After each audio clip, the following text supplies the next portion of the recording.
Shut up and sit down.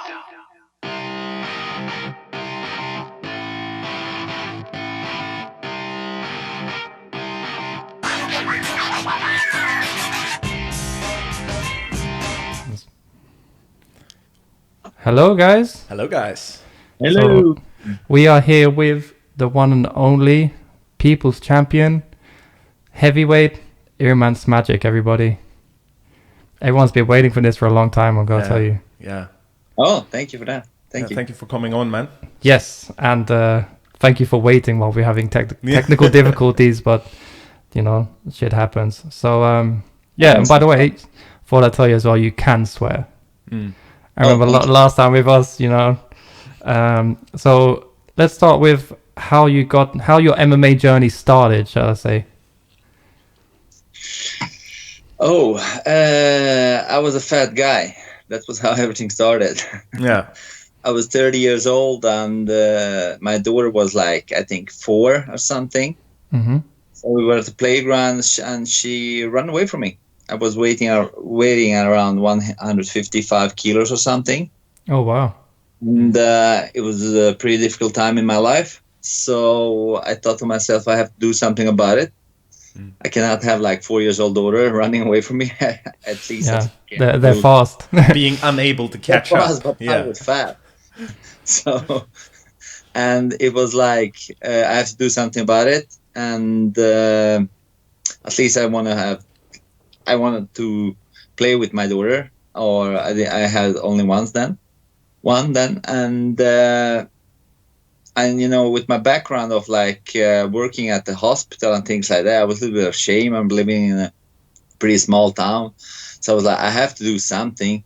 Then I contacted a friend up where I went for school, and he's like into the MMA game. Okay. He's the coach of truthful in Umeå, if you know who that guy is. He was in UFC before. Okay. And he like go to Linköping. It's the closest town to here. It's like 110 kilometers. And try MMA. I was like, no way, no how. They look crazy. Those guys. They like punch people each other in the face, and it's bleeding and everything. And but something like let's try it at least. Let's go up there and try it. And that was how everything started. And I went up there, started a little bit, tried a couple of times, and I loved it. Loved it from the first time. It was like I met the coach, Europe. He was pro then. I was just like chubby guy coming down there and admiring him. And soon after, I went like had maybe 10 submission wrestling fights. Okay. What year was it that you went to the club for the first time? I think it was like 2000, maybe 13. Oh wow! So it was a quick transition to your quick amateur record and the championship, shall I say? Yeah. I didn't throw a punch before 30. So when I was 30, I was like, I think it was something around in January when I was 30. I was 30 and I was like in a pretty hard time in my life. So I stood up at the weight scale and it stood like 155.6 or something, I think. I was like, I have to do something about it. So I went downtown, buy like 36 pieces of sushi, ate it, and said, I'm going to start my transmission tomorrow. And that's how everything started. Also, your last celebratory meal of like going to get his sushi.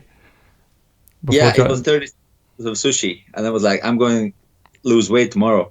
And that's how everything started. Like, and pretty soon, and I started like a little bit of submission wrestling.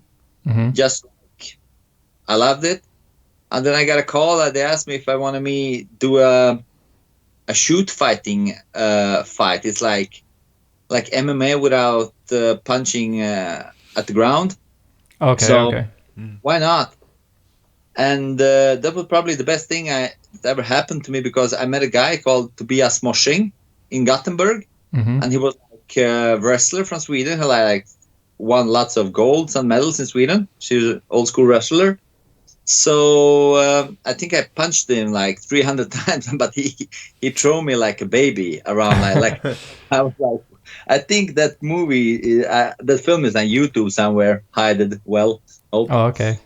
Uh, Not gonna give us any links for that. Nothing in the description. Nah, I don't think so.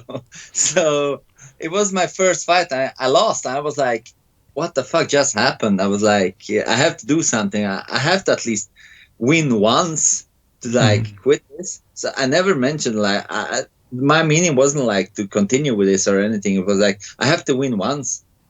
And in some kind of strange kind of way, that fight gave me a point. For like in some kind of Swedish championship, I got a point for just taking that fight. Okay, for the MMA league here in Sweden. Yeah, exactly. And that year, there was like no heavyweights. There was like Alexander Belarus has like amateur MMA first place, and the shoot fighting league there was nobody. So I got moved up to the amateur, like The amateur MMA. yeah, without fighting. And the day when I was supposed to fight Alexander Belarus about the first spot in Sweden, he didn't show up, I think, or something happened. So I was up in Stockholm and ready to go, but I didn't have an opponent. So It was destiny then. Yeah, so I forgot about it. And 3 months later, they called me, and some guy called me like 10 o'clock in the evening. He was like, hello, is your name Irman? I was like, yeah. He was like, do you like to fight? I was like, who are you? Please. You calling me out? But I work as a bouncer sometimes. So I was thinking like Friday evening, clock is like 11 o'clock in the evening. I was like, who nobody's calling me. That's normal this time at night. So I was like, who are you? What do you want? Like, just leave me alone, or if you're drunk, just. And he was like, my name is Christer Ringblom. I'm the like head coach of Swedish national team or something. I was like, well, hello. So that's how everything started. And he told me, like, I remember it was like, so you're taking the spot for the like world championships. I was like, yeah, I would love it. And then he said it's like in Las Vegas. I was like, say it again. It was like, it's in Las Vegas. I was like, yeah. You're like, where in Sweden is that? Like, I was like, ask him, is it, you mean real Las Vegas? You know, the over there, USA, gambling and things like, not like some village in some strange place in Sweden, like they call Las Vegas or something. So that was my start of it. And actually, my first MMA fight with amateur fight was in Las Vegas at World Championships. Wow. So that was that in 2015 or 16? Yeah, is that correct? 2015. I came like fifth. I know I got my first fight was against a Polish guy called Marcin Kalata. And he was like the winner of the year before, or I think he got silver or something. So I was like the new guy, and he was like, everybody knew who he was. So I remember he walked up to me and he was like, do you want to have a stare down? I was like, yeah, why not? Sounds fun. And so he was learning from the pros. Yeah, of course. I was like, yeah, how should I do? But and then I went to his Facebook page. Don't do that.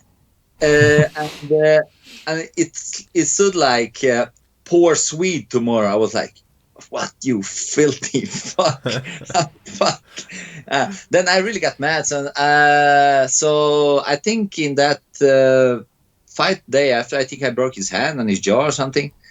And I still got lost on a split decision. So I was mad as... and I think it was there something when the real thing like happened in my head. It was like, I think this is fun. And if I can at least have a fight with that goes for 3 rounds with guy that got silver and world championship. If Yeah. I train a little bit more, I maybe do something better here. So that's how everything started in pretty like a year something. And then the And next year you got gold at the Swedish yeah, championships, European championships.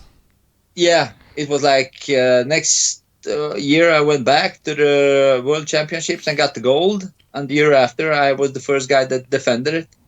So, and there in between, I had like 2 European golds and one silver, European silver. And so that was I think, then I went to Asia. You know, I'm amateur career. And last year in December, around this time, I made my pro debut in Superior Challenge against Malik Tembe, and the win in the second round and TKO. And then I had my second pro fight in Linköping at Excellence, and it was like TKO in the first round. And then you've been waiting. Yeah. Then I have been waiting. So one of the things that I thought about a lot is people always ask what's different between like our news source and people like MMA Knit, you know, plug here, and other news sources, and that is that we like to kind of educate people a bit more behind the scenes of MMA. So people and the fans usually think, oh, this person's not fighting, he must be scared or he must be quitting or stuff like that. Can you give us some insight on like how it is for a fighter to actually get a fight and the struggles that there actually are? Yeah. Why aren't you fighting? Yeah. Why aren't you fighting? Yeah.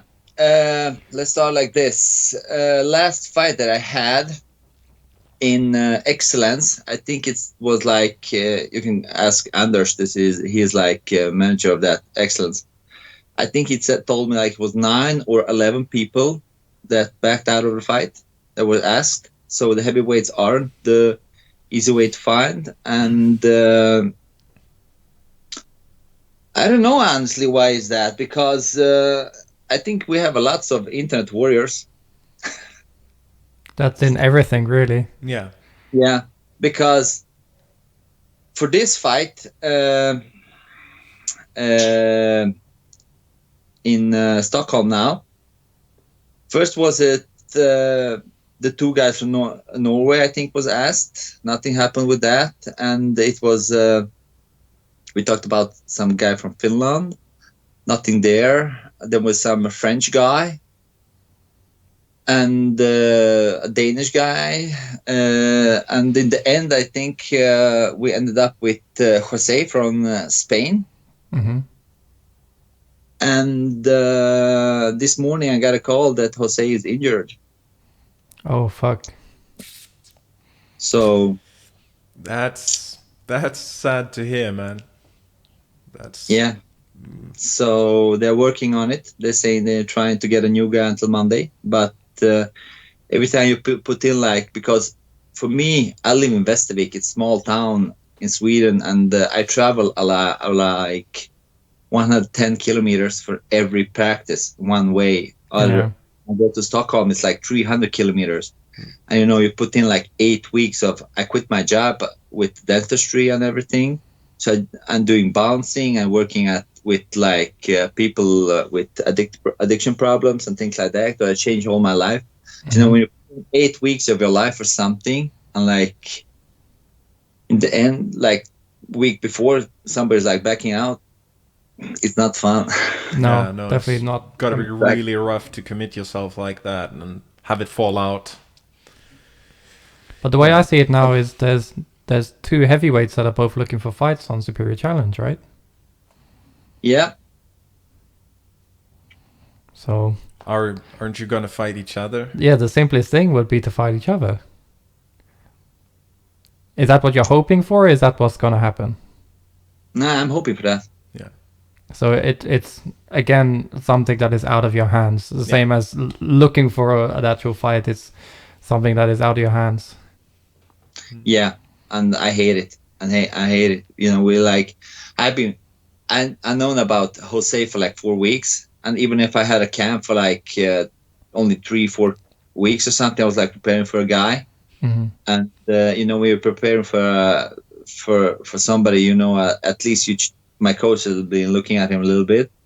He's gonna do like this, and he's gonna do like that. And when that's changed, it's fighting business. But it's sad, when you're preparing for someone and you're thinking, I'm gonna do this, and when he's doing that, and the game, and when you don't get it, it's like, fuck, it sucks.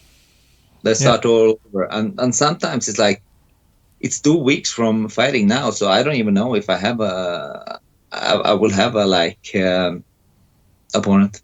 Yeah, I guess it's very demoting as well. I mean, you're not sure if you should go to that kind of practice today, or if you should just kind of. Where I live, it's like I have to do my cardio, and I start a weight cutting and everything around that. And when you don't know, should I go down and have a meal with my family, or should I continue to eat vegetables and things like that, or should I go to the practice and do 2 hours on a bike to lose some weight? It sucks, honestly. It sucks because you always think I can have my normal life with children and the family in it and everything, or should I go to practice and be 2 hours from them just to don't get a fight?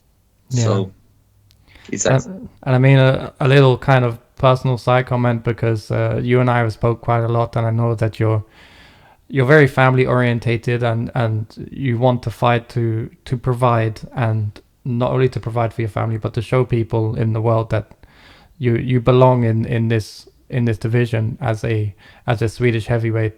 And also, you are one of the people that you really see put in the miles. I mean, you are at every MMA event that we have gone to. You're there as a fan, you're there as a coach, you're there as a security guard. So I really see that you're the one that's following all this all the MMA world, and I feel like it should be paid back of these people getting you good fights that are solid fights and will actually happen. Yeah. Thank you. Actually, I just talked to Superior Challenge 10 minutes before I should talk to you, and I was like, yeah, what's happening? What should I say? And they said, you're getting a new opponent on Monday, and even harder for you. So I was like, yeah, let's hope for that. So you're seeing that it sounds as good, man. You're seeing it as a blessing in disguise, really. Maybe. I hope for that. There's a meaning of everything, so let's see. Yeah, exactly. Well, we do hope for the best with that. Me too. And so if for some reason Dana White, Scott Koch, Graham Boyland, the presidents of One Championship and PFL are all watching this right now, how would you sell them Irman Smajic, the People's Champion, the Swedish heavyweight? Champ, the guy who's looking for fights. World champ 2 times. The guy that's not the normal heavyweight. People ask me sometimes, how should I describe myself? And it's like, I'm atypical heavyweight. I do things that people don't respect to fat guys to do. So, fun guy. Don't back out of his fights, and I think we got a bit cut off. Yeah. Okay, we're back. Here we go. Yeah. Yes. So so you were explaining to the main heads, why they should book on Irman Smajic, get them on the shows. Yeah, 2 meters tall, heavyweight. Never backed out. Never backed out. Loving what he do. Atypical, doing the things that heavyweights don't do. I hope. Fun guy to be around with, and yeah, that's me. I don't know what to say. I'm doing for love, because honestly, I had a guy ask me, maybe in a couple of fights you get more money or something. I was like, I don't do this for money. And he was like, yeah, okay, I understand. Actually, you had a career before that, so actually you don't do it for the money. Of course, everybody's doing it for the money, but that's not the main reason. I'm like 36 years old, and this is my chance to do something that I love. So I'm gonna do it as long as I can. So we'll see. Yeah, you're such an inspiration, especially saying that like you haven't thrown a punch until you're 30. That means we have a chance. Like, Oh my God. so yeah, I mean, such an amazing story, and I hope that everything works out for you with the Superior Challenge thing. We'll definitely promote and try and help as much as we can. Yeah, and I'm always on a lookout for you when we're at the event. I'm like, is he here? Is he here? Yes, he is. Every time. Yeah, if anyone wants to lose some money, we're putting bets on is Irman Smajic at this event. We always see you somewhere or other, in different clothes, but definitely there. So I'll probably be up there, but we'll see. Yeah, so yeah, I'll be there. Yeah, you'll be there at Superior Challenge nonetheless. We know that you will be. But I'm really looking forward to a fight at Superior Challenge. Yeah, and not talking to you in the back room, but just watching you fight and having a good time. Yeah, because that's when you're happiest, right? Yeah, getting my face punched. Yeah, I love it. A bit of a strange fetish to go in, but we'll leave it at that. No. No, I was just joking. So. Yeah. So yeah, we hope for the best for you, and we know that if we don't see you at Superior Challenge, you're going to be fighting again very soon. There's a lot of Swedish MMA events that are really coming up, and a lot of European. I mean, Bellator has just had a great European series. UFC is coming back to London. I'm sure they'll be coming back to the Scandinavian countries as well. Yeah. Yeah, I hope so. I have a hashtag. One day Dana will call. Yeah. keep your number up there. Like, that's a good hashtag to have. I actually posted it, I think, on every picture, and like 3 years ago, I found it like really one different hashtag. I was like, what can we make? One day Dana will call, and I have it on all my pictures. One day maybe he'll do it. So everyone that's watching, search it in Instagram. One day Dana will call, and if anyone's stealing it, that's mine. That's mine. And ours is it's not a hobby, it's a lifestyle. Anyone that wants to hashtag that will see it. Yeah, of course. So any words for your fans, family, viewers, and sponsors that you have? Yeah, thank you for everybody. That's the biggest. It's you that making it possible for me to live this kind of life in front of like my family. Like number one is putting up with all the shit that I do, training and traveling and never being home, and so without them, nothing would be possible. People that's like the main reason. Of course, sponsors and friends. Without sponsors and without all of that, nothing would be possible. And of course, to all my coaches and the people that I train with in Linköping and at the All Stars that welcoming me every time I'm up there.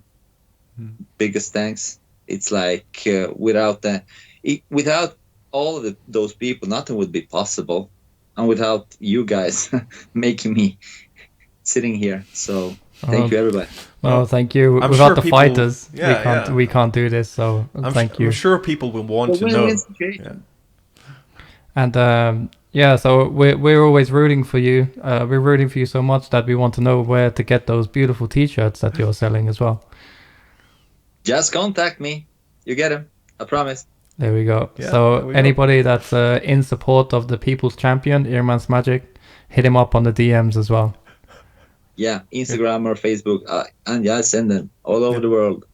Okay, so any final things that you would like to say before we let you go? I hope I see you at Superior Challenge when I'm fighting, and thank you all of you. Thank you for having me here. Thank you. Thank you so much. Thank you for taking the time out and especially your complete honesty with the situation that you've been dealt. Yeah, no problem. Always honest.